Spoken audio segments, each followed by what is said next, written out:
ఓం అస్మద్గురుభ్యో నమః. లక్ష్మీనాథసమారంభం నాథయామనమధ్యమాం అస్మదాచార్యపర్యంతం వందే గురుపరంపరం. వసుదేవసుతం దేవం కంసచానూరమర్దనం దేవకీ పరమానందం కృష్ణం వందే జగద్గురుం. ప్రియభగవద్బంధులరా, ఈరోజు రామానుజ చరిత్రలో రామానుజులు యామనాచార్యుల వారి గురించి అనుసంధానం చేసుకుందాం.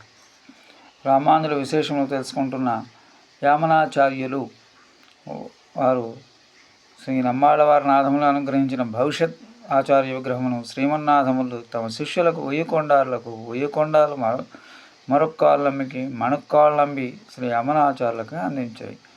యామనాచార్యుల వారి విగ్రహం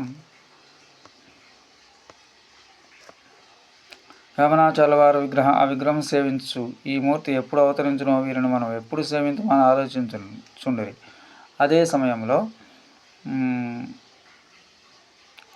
రామానుజులు కొన్ని శ్లోకములు ఇచ్చిన వ్యాఖ్యానం, దానికి యాదవ ప్రకాశుడు కోపగించుకునుట, బ్రహ్మరాశం తరుముట మొదలైన విశేషములు శిష్యుల ద్వారా తెలుసుకుని రామానుజులను స్వయంగా చూడవలన తలంపుతో శిష్యులైన పెరియనంబి గారిని అరైయర్లను వెంట పెట్టుకుని కాంచీపురంలోకి వచ్చారు.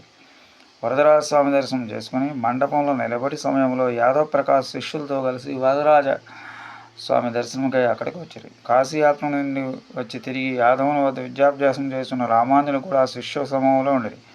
అంతటా యామనులు వారిలో రామానుజులు ఎవరని అడగ్గా తిరుక్కస్సిన మీ రామానుజులను దూరముగా నుంచి చూపించారు. యామనులు తన వద్ద ఉన్న విగ్రహములు రామానుజుల శరీర లక్షణములు పోలి చూసి వీరే భవిష్యత్ ఆచార్యులను నిర్ధారించారు.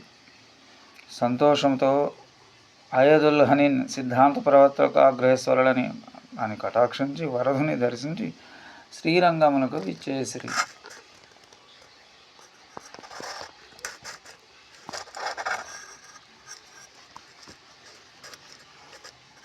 శ్రీరంగానికి విచ్చేసిరి. రామానుడు యాదవ ప్రకాశుని వదిలి తన శిష్యుడైన తిరుక్కస్సినమ్మిని చేరినని తెలిసి యామనాచార్యులు సంతోషుడు. ఒకనాడు తిరుకొట్టియూరు నంబి పెరియనం మొదలైన శిష్యులంతా యామనాచార్యులను సమీపించి మోక్షమునకు ఉత్తమమైన మార్గం బోధించమని కోరారు. అప్పుడు యామనాచార్యులు ఎవరైతే శ్రీరంగనాథుని తమ ప్రాణముగా భావింతురో ఆ స్వామి తమను తప్పక రక్షించునని తెలుసుకుని ఆ స్వామికి ప్రసన్నుడగునో శరణ పొందను అతడే భక్తుడు. అటువంటి శరణాగతిని మనసా వాచ కర్మ లోక కళ్యాణం కోసం సేవ చేయాలి, కానీ తన బావు కోసం మాత్రం జీవించకూడదు. సర్వంతర్యామైన భగవంతుని శక్తిని ఎన్నడూ సందేహించకూడదు. అట్లు సందేహించినచో తన ఆత్మను తానే సందేహించబడదు. భగవంతుని శరణ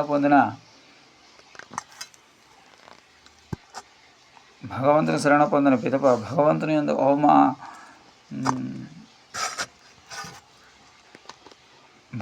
యందు అనుమానం కలిగించో అతనికి భగవంతుని యందు విశ్వాసం లేదు. భగవంతుని నమ్ము నిజమైన భక్తుడు తన కర్మఫలం వల్ల ఈ శరీరం పొందిన తలను తప్పక రక్షించిన నమ్మను. సమస్త జ్ఞానమైన ఆ నారాయణి దివ్యనామం సదా స్మరించండి, జపించండి, ఆ నామంలోనే జీవించండి. భగవంతుని మనం సేవించాలి. భగవంతుడు లేనిచో మనకు ఉనికి లేదు.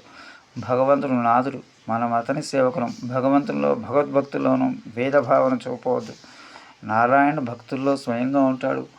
మీకు మీ శిష్యులకు ఉపదేశం చేసినప్పుడు ఆ ఘనత మీది కాదు, ఆ ఘనత పూర్వాచారులది. గురువుకు అహంకారం కలిగినచో అతన్ని త్యజించబడను అని యామనాచార్యుల వారు శిష్యులకు బోధన. శతాధిక వయోవృద్ధులైన శ్రీ యామనాచార్యుల వారు చెప్పిన ఈ కడపటి మాటను శిష్యులు శ్రద్ధతో వినరి. కడపటిసారిగా యామనాచార్యుల దేవాలయానికి వెళ్ళి శ్రీరంగనాథ దర్శించి తమ ప్రార్థన విన్నాడని భావించి పిదప ఆశ్రమానికి వచ్చారు. యామనాచార్యుల ఆరోగ్యం క్షీణించున్నది. శిష్యులందరూ కూడా యామనాచార్యులతో వచ్చారు. నిశ్శబ్దంగా ఉన్న శిష్యులు ఎదుట సాష్టాంగపడి, శిష్యులారా, తెలిసి కానీ తెలియక కానీ నేనేమైనా తప్పు చేస్తుంటే నన్ను క్షమించి నన్ను పలికి లేచుకొచ్చండి. గురువుగారి మాటలోని శిష్యులందరి కన్నులో నీళ్లు తిరిగినవి. శిష్యులంతా ముక్త కంఠంతో మీరు మాకు తప్పులు ఎలా చేస్తారు, మేము మిమ్మల్ని క్షమించగలమా? తర్వాత తన శిష్యుడైన పెరిగినమిని మహాపరుని పిలిచి నేను వెంటనే కాంచీపురంకి వెళ్ళి రామానుజుని నా వద్దకు తీసుకుని రమ్మని పలుక పెరియనమ్మి వెంటనే బయలుదేరాను.